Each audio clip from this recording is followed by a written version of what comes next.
কি মনে মনে ভাবছো রে যুবক, আল্লাহর কোরআন বুঝি মিথ্যা? একটা প্রমাণ পারলে দাঁড়াইয়া দাও, আমি এখন টুপি দাড়ি ফালাইয়া নাচ গান শুরু করব। পারবা? আল্লাহর কোরআনের একটা ভুল বের করতে পারবা? দুনিয়াতে বহু পণ্ডিতেরা অপচেষ্টা করেছে, কেউ পারছে? বরং বহু পণ্ডিতেরা মাথা নত করে কালেমা পড়ে মুসলমান হয়ে গেছে। ও আল্লাহর বান্দা যুবক, আমিও তো পারতাম তোমার মতো স্বাধীনভাবে শার্ট প্যান্ট টাই লাগায় চলতে, পারতাম না? টুপি না মাথায় দিলে গরম লাগে, কম বুঝি না, তারপরও টুপি ফালাই না। দাড়িটা রাখলে যৌবনের ভাব চলে যায়, বুঝার পরও দাড়ি ফালাই না। জামাটা পরার পরে অনেক গরম লাগে, তারপরে জামা ফালাই না। কারণটা কি জানো? কত মানুষ আমগো টুপিওয়ালা বলে গালি দেয়, কওমি মাদ্রাসায় পড়েছে এজন্য কত বাজে মন্তব্য করে। আছে না নাই? তাবলীগ করি এজন্য কত বাজে কথা বলে, পাগড়ি পরি বাজে কথা বলে, খাঁটি আল্লাহওয়ালাদের কাছে যাই বাজে কথা বলে। এরপরও কেন নামাজ ছাড়ি না, বেপরদায় চলি না, একটা গালি পর্যন্ত দেওয়ার চেষ্টা করি না। দুই একটা কথা যদি অজান্তে একটু উঁচু হয়ে যায়, এজন্য বারবার ক্ষমা চাই, মনে কষ্ট নিবেন না। মোনাজাতে আল্লাহর কাছে আবার তওবা করে ক্ষমা চাই। এরপরেও বাবা কেন নামাজ ছাড়ি না, এর একমাত্র কারণ আল্লাহর কোরআন সত্য, কোনো মিথ্যা নাই। ওই কোরআনের মধ্যে জান্নাতের বয়ান আছে, জাহান্নামের বয়ান আছে। জান্নাতে কারা যাবে, জাহান্নামে কারা যাবে, আল্লাহ তাও বয়ান করেছেন। আছে না নাই? আছে। ইন্নাল আবরারা লাফি নাঈম ওয়া ইন্নাল ফুজ্জারা লাফি জাহিম। নেক আমল যারা করবে তাদের জন্য জান্নাত, যারা গুনাহ করবে তাদের জন্য জাহান্নাম। জান্নাতটা কেমন আরামের ঘর, আল্লাহ তাও বয়ান করেছেন। জাহান্নামটা কেমন ভয়ঙ্কর, আল্লাহ তাও বয়ান করেছেন। সূর্যের গরম সহ্য করা যায় না, কিয়ামতের ময়দানে সূর্য মাথার উপরে চলে আসবে, কেমনে সহ্য করব? আমার মায়ার নবী যার কোনো গুনাহ নাই, ওই নবী আম্মা জান আয়েশা বলেন আমার রুমে বয়া নবী কান্না করেন। আমি আয়েশা প্রশ্ন করলাম নবী কাঁদেন কেন?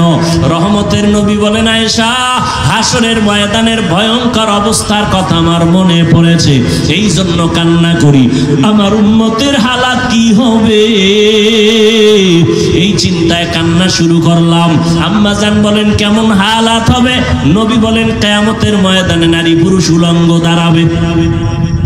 সূর্য এত গরম তাপ দিবে, জমিনটা তামা হয়ে যাবে, জাহান্নামের আগুনের তাপ। অন্যদিকে আমার আল্লাহ তাআলা রাগান্বিত আওয়াজ দিবেন, লিমানিল মুলকুল ইয়াউম লিল্লাহিল ওয়াহিদিল কাহ্হার। হাসরের ময়দানটা থরথর করে কাঁপতে থাকবে, সবাই উলঙ্গ পাগলের মতো হয়ে যাবে। উম্মতেরা নবী তালাশ করবে, ঈসা নবীর কাছে যাবে, মুসা নবীর কাছে যাবে, ইব্রাহিম নবীর কাছে যাবে, মুসা নবীর কাছে যাবে, আদম নবীর কাছে যাবে। সবাই বলবে আমি পারতেছি না, নিজের চিন্তায় পেরেশান, উম্মতের চিন্তা বাদ। কান্না শুরু করবেন আদম নবী, মুসা নবী কান্না করবেন, আদম ইব্রাহিম নবী কান্না করবেন, ঈসা নবী কান্না করবেন। উম্মতের আপনি উপায় হয়ে যাবে, নবীরা নিজের চিন্তায় কাঁদবেন যে নবীদের কোনো গুনাহ নাই। শেষ পর্যন্ত উম্মতেরা আমি মুহাম্মদের তালাশ করা শুরু করবে। আম্মা জান বলেন নবী আপনাকে উম্মতেরা হাসরের ময়দানে কোথায় পাবে? আম্মা জানকে নবী বলেন আয়েশা, আল্লাহর আদালত মাকামে মাহমুদে আমি সিজদায় পড়ে কান্না করব, আল্লাহ পাক রব্বুল আলামিনকে বলবো। অন্য নবীরা কাঁদবেন, আল্লাহর কাছে বলবেন আমাকে বাঁচাও। আমি মুহাম্মদ একবারও বলবো না আমাকে বাঁচাও, আমি কান্না করে বারবার বলবো আল্লাহ আমার উম্মতরে বাঁচাও, আমার উম্মত গুলোরে বাঁচাও। একটা উম্মত যেন জাহান্নামে না যায়। আল্লাহ বলবে নবী আপনি কাঁদবেন না, মাথা উঁচু করেন, আপনি বাছাই করে করে আপনার উম্মত গুলো জান্নাতের পথে নিয়ে যান। আমি উম্মত বাছাই করে জান্নাতের পথে নিব।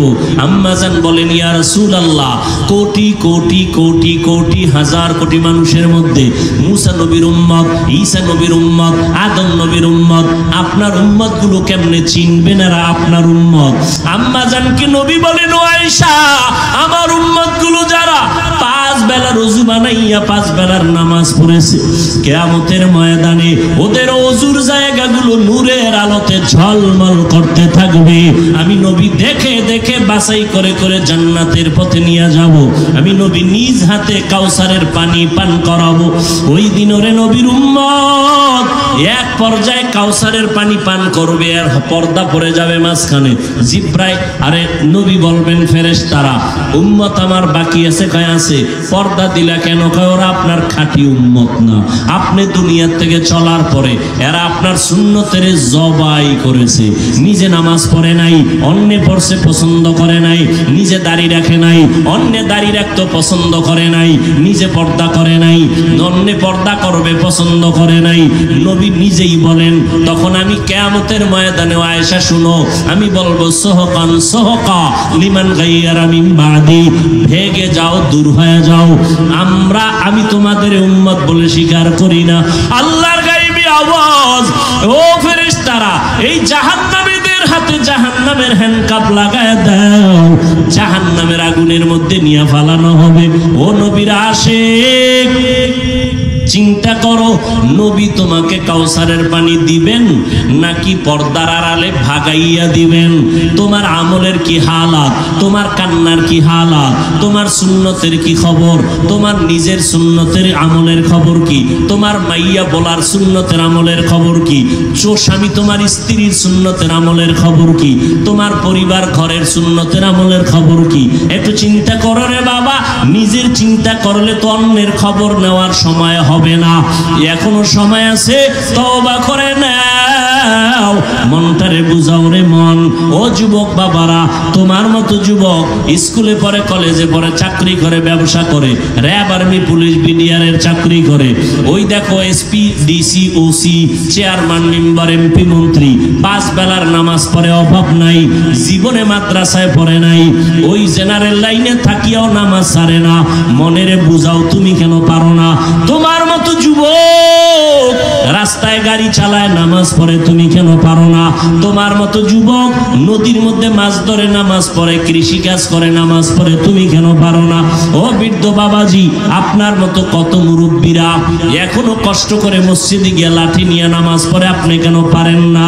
পর্দার আড়ালের আম্মা জানেরা, বোনেরা, আপনার মতো কত মা বোন এখনো আছে, পর্দা করে, 5 বেলার নামাজ পড়ে, স্বামীর মাল হেফাজত করে, মোবাইলে গুনাহের কাজে সময় ব্যয় করে না। আপনারা কেন পারবেন না? এখন থেকে তওবা করে নেন।